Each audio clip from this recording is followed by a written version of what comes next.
Esta é a Voz da Profecia, programa dedicado à proclamação das boas novas do céu para o homem. A soma dessas boas novas é Cristo, em quem são satisfeitos todos os profundos anelos da alma. Hoje temos a nossa caixa de perguntas. Vamos responder a algumas delas. Primeiramente esta: que pensam os senhores sobre o hipnotismo? O hipnotismo é um conjunto de processos pelos quais a mente da pessoa hipnotizada fica sob o controle da mente do hipnotizador. Isto, cremos, não é agradável a Deus. A suprema responsabilidade de cada indivíduo é para com o seu Criador. Como afirma São Paulo, cada um de nós dará contas de si mesmo a Deus. Romanos 14, versículo 12. Pessoa de grande discernimento espiritual escreveu: não é o propósito de Deus que ser humano algum submeta a mente e a vontade ao controle de outro, tornando-se passivo instrumento em suas mãos. Pessoa alguma deve mergulhar sua individualidade na individualidade de outro. Não deve olhar a nenhum ser humano como a fonte de cura. A sua dependência deve ser de Deus. Pelo que lemos em 1 Samuel 28, o falecido profeta Samuel se manifestou ao rei Saul quando esse consultou a pitonisa de Endor na Palestina. Que dizeis quanto a isto? Para chegar a uma conclusão segura quanto a este incidente, é necessário considerar tudo o que a Bíblia diz relativamente ao estado dos mortos e também quanto ao incidente em si. Em primeiro lugar, o ensino bíblico é que os mortos dormem nos túmulos até ao dia da volta de Cristo. Em Eclesiastes 9, verso 5, lemos: porque os vivos sabem que hão de morrer, mas os mortos não sabem coisa nenhuma.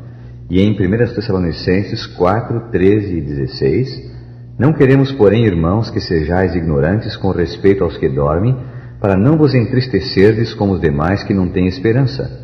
Porquanto o Senhor mesmo, dada a sua palavra de ordem, ouvida a voz do arcanjo, e ressoada a trombeta de Deus, descerá dos céus, e os mortos em Cristo ressuscitarão primeiro. Em segundo lugar, as práticas da feitiçaria eram e são severamente proibidas por Deus. Não se achará entre ti, era a ordem divina, adivinhador, nem prognosticador, nem agoreiro, nem feiticeiro, nem encantador, nem necromante, nem mágico, nem quem consulte os mortos, pois todo aquele que faz tal coisa é abominação ao Senhor, e por essas abominações o Senhor teu Deus os lança de diante de ti. Deuteronômio 18, 10 a 12. Terceiro, em obediência a este mandamento de Deus, o próprio Saul, como rei de Israel, havia desterrado os médiuns e os adivinhos. 1 Samuel 28, 3. A pitonisa pertencia a essa classe de pessoas. Quarto, a razão por que Saul resolveu consultar a pitonisa foi o fato de que Deus, numa situação difícil para Saul, não lhe respondeu nem por sonhos, nem por urim, nem por profetas. 1 Samuel 28, 6. Saul pecara contra Deus e não se arrependera. Por isso Deus não o podia ouvir. Se Deus não o pôde ouvir quando ele recorreu aos meios aprovados pelo céu, muito menos, por certo, quando o rei buscou a ajuda de uma mulher pecadora. Quinto, o haver Saul consultado a pitonisa foi uma das razões por que Deus logo após o matou. Notemos o que a Escritura diz: assim morreu Saul por causa da sua transgressão cometida contra o Senhor, por causa da palavra do Senhor, a que ele não guardara, e também porque interrogara e consultara uma necromante. 1 Crônicas 10, 13. Sexto, se o profeta Samuel vivesse depois de morrer e pudesse manifestar-se, coisa negada pelas Escrituras, ele de modo nenhum apareceria por invocação de uma feiticeira. Sétimo, a manifestação à vida na casa da pitonisa, por solicitação do rei Saul, só podia ser de caráter satânico. Satanás, que para enganar até se transforma em anjo de luz, personificou o falecido profeta Samuel. O autor sagrado narrou o incidente dizendo o que a mulher e Saul pensaram que viam, mas a aparição não era Samuel, e sim um anjo das trevas. Os senhores ensinam que o dia de repouso hoje é o mesmo que Deus instituiu ao criar o mundo, o sétimo dia da semana, o sábado. Mas como pode esse dia ser guardado em todas as partes da terra? Por exemplo, nas regiões polares, onde o sol em certos meses nunca se põe e em certos meses nunca nasce. Esta é uma boa pergunta. De fato, por causa da inclinação de 23 graus e 27 minutos do eixo da Terra em relação ao plano da eclíptica, a eclíptica é o caminho da Terra em torno do Sol, ocorrem nas regiões polares os fenômenos já mencionados. No Cabo Norte, extremo norte da Noruega, o Sol permanece acima do horizonte, não se põe, de 10 de maio a 31 de junho, e permanece abaixo do horizonte, não chega a nascer, não aparece, de 18 de novembro a 24 de janeiro. Segundo o ensino das Escrituras, o sábado começa ao pôr do sol. Mas como pode alguém saber quando ocorre o pôr do sol sob as circunstâncias acima descritas? Os habitantes das regiões polares determinam o fim e o começo do dia do seguinte modo: durante os dias em que o sol não se põe, coisa que ocorre no verão, ele descreve um círculo no céu cada 24 horas. Há um ponto alto no círculo, o zênite, e há um ponto baixo, o nadir.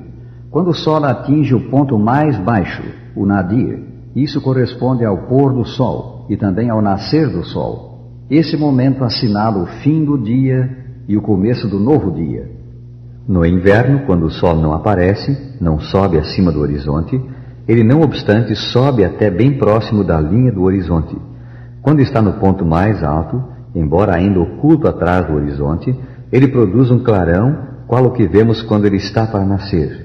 A máxima intensidade desse clarão indica que o sol está no seu ponto mais alto. Isto assinala o fim de um dia e o começo de outro. Naturalmente, há também o auxílio dos relógios, acertados pelo rádio e que dão em todo o tempo a hora exata. Nenhum habitante das regiões polares tem a menor dificuldade em determinar quando começa e quando finda o dia. Com efeito, se um visitante lhes pergunta como o determinam, eles o olham com expressão de surpresa. As Escrituras ensinam que pelas obras da lei ninguém será justificado. Gálatas 2,16. A salvação é alcançada pela fé. O cristão não tem, pois, necessidade de observar a lei. Que dizem os senhores? A primeira parte das declarações do consulente está certa. A salvação não é alcançada sobre a base do que nós homens fazemos, isto é, pelas nossas boas obras ou esforço para observar a lei em nossas próprias forças, coisa que as Escrituras chamam obras da lei, e sim sobre a base do que Cristo fez por nós. Não podemos de nós mesmos produzir um viver reto, perfeito. Deus nos dá a salvação, o viver perfeito, sobre a base da fé no seu Filho. Quando cremos em Cristo como nosso Salvador pessoal e a Ele nos entregamos e nos submetemos, somos salvos, somos perdoados e transformados, recebemos poder para viver como agrada a Deus. Como está escrito, mas a todos quantos o receberam, deu-lhes o poder de serem feitos filhos de Deus, a saber, aos que creem no seu nome. São João 1,12. Como é o viver que Cristo dá quando recebemos no coração? Um viver de violação dos 10 mandamentos? Não, por certo, pois isso seria continuar pecando. Pecado é a transgressão da lei. 1 São João 3, 4. O viver que o Salvador nos dá é semelhante ao dele próprio. Aquele que diz que permanece nele, esse deve também andar assim como ele andou. 1 São João 2, 6. Jesus não cometeu pecado, não transgrediu qualquer dos 10 mandamentos. Para usar suas próprias palavras, tenho guardado os mandamentos de meu Pai. São João 15, versículo 10. Quando, pois, somos salvos pela fé nele, passamos a viver como a lei de Deus requer. Passamos a obedecer os 10 mandamentos. O apóstolo João escreveu: sabemos que o temos conhecido ao Salvador por isto, se guardamos os seus mandamentos. 1 São João 2, versículo 3. É para um viver semelhante ao dele próprio que Cristo nos chama quando diz: vinde a mim. São Mateus 11, 28. Ouve esse chamado divino, prezado ouvinte, e dize a Jesus nas palavras do cântico: Mestre, ao teu lado quero andar, pelo caminho do dever.